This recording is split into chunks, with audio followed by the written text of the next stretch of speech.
Today I'm going to talk a little bit real quick about your field of view and line of sight when you're holding runners on, and then if there's time we'll get into a little bit of the cadence information as well. First and foremost, let's go ahead and we're just going to assume right-hand pitcher for the time being. So all you lefties, don't worry, we'll have some information for you when the time comes. But for today we're talking about right-handers with a man on first and your field of view. What I see a lot of guys do, especially at the youth level, is they stop collecting information based on how they come set and their inability to see the runner at first base. I see it so much so that I see guys come set, either whether they're closed or not. I'll see some guys even try to look back over their shoulder. The challenge I have with some of these set positions and your inability to see the full field of view is you're giving the guy on first an opportunity to expand or move without you having any idea whatsoever. Not going to spend too much time on this topic, so I'm just going to get to what are some of the things that I like to recommend just as kind of some simple fixes.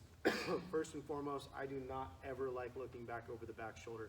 If you're a guy who does that, we need to stay focused on how do you collect information and how do you give the perception that you can see over it first.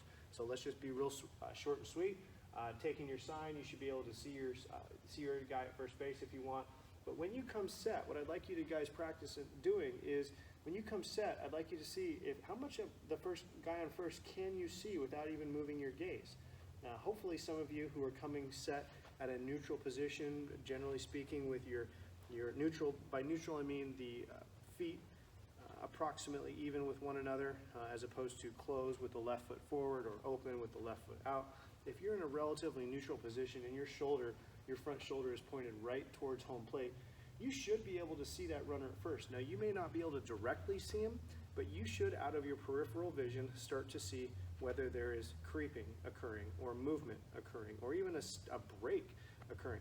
But here's one simple tip that you should be able to employ. Actually, two tips that we'll talk about. One is peripheral vision. When you come set, you shouldn't have to look directly at the guy to know where he is. Ideally, once you get your sign, you might take your sign, take a peek to see where he is, and then let your peripheral vision do the work.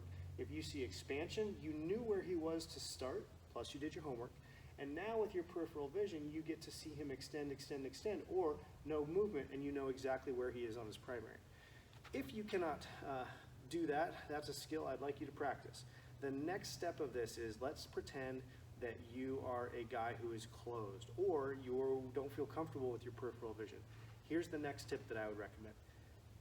Take your normal stride, take your normal set position, take the sign, maybe check the runner on your way up, and then when you come set, instead of looking down directly at the catcher, shift your gaze. Shift your gaze over maybe 30 degrees and come set, literally looking over to the side. If you start looking over to the side, guess what? Your peripheral vision now gets better. He doesn't know. You don't need to see the catcher. You can see if the umpire calls time. You can see if the catcher calls time. You don't need to know. You know the sign. You know the location. You know the hitter. You know everything that's going on. You don't need to look at the catcher. You can look over at the 30%, the 30-degree mark, and then when you're ready to finally lift and go, that's when you can immediately shift your gaze over. So that's one of the things that I would talk about in terms of field of view. That's the most important part of what I'll get into over at first base. But it may feel funny at first. I'd give it a shot. Play around with it. Check your feet. Check your head. Don't forget, you can't move your shoulders when you're looking over. You shouldn't be looking back and forth. And ideally, this is what it's going to prevent is if you can have one fixed gaze and not have to move, then you're in the best position to win and notice when that runner goes.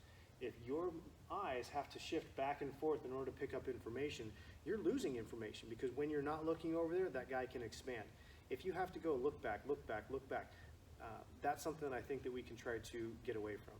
Is it an end-all be-all? No, but these are just some little things that I like to do to help. Let's shift and fast forward and talk about our gaze and runner on second. A little bit easier because now that we're coming set, we can look directly at it. Guys right there. So more than anything on this particular topic, what I want to talk about is your line of sight when you lift. Okay, as we'll talk more about how runners take leads You could look at this from the other side and say, what is a base runner trying to do to take advantage of a pitcher and his tendencies and his field of view? And by field of view in this particular case, I mean, if I'm looking at the base runner, do I only deliver the baseball once I turn my head, or do I sometimes lift while I'm looking at the runner? So you'll hear guys being a near eye, a far eye, or anything, or a mix. What that means is when the base runner is looking at you, the pitcher, when you come set, as soon as they see the far eye disappear, maybe you're halfway here, that's when you might lift, or you might be a near eye disappear guy. So as soon as that eye nearest to him disappears, that's when you deliver the baseball. What I would recommend is you should be able to get comfortable in doing all three. Not only the number of looks, but sometimes lift and go while you're looking at him, sometimes not looking at him at all, sometimes slight turn and go. If you can vary those things, you're going to put that base runner at a disadvantage because he's looking for tendencies, and if you don't have a tendency, then you're going to win. So those are some of the real basics, and I know that's going to segue into the next topic, which is going to be cadence. You've probably heard UCLAs and tendencies, but we'll separate that out and do it in its own video.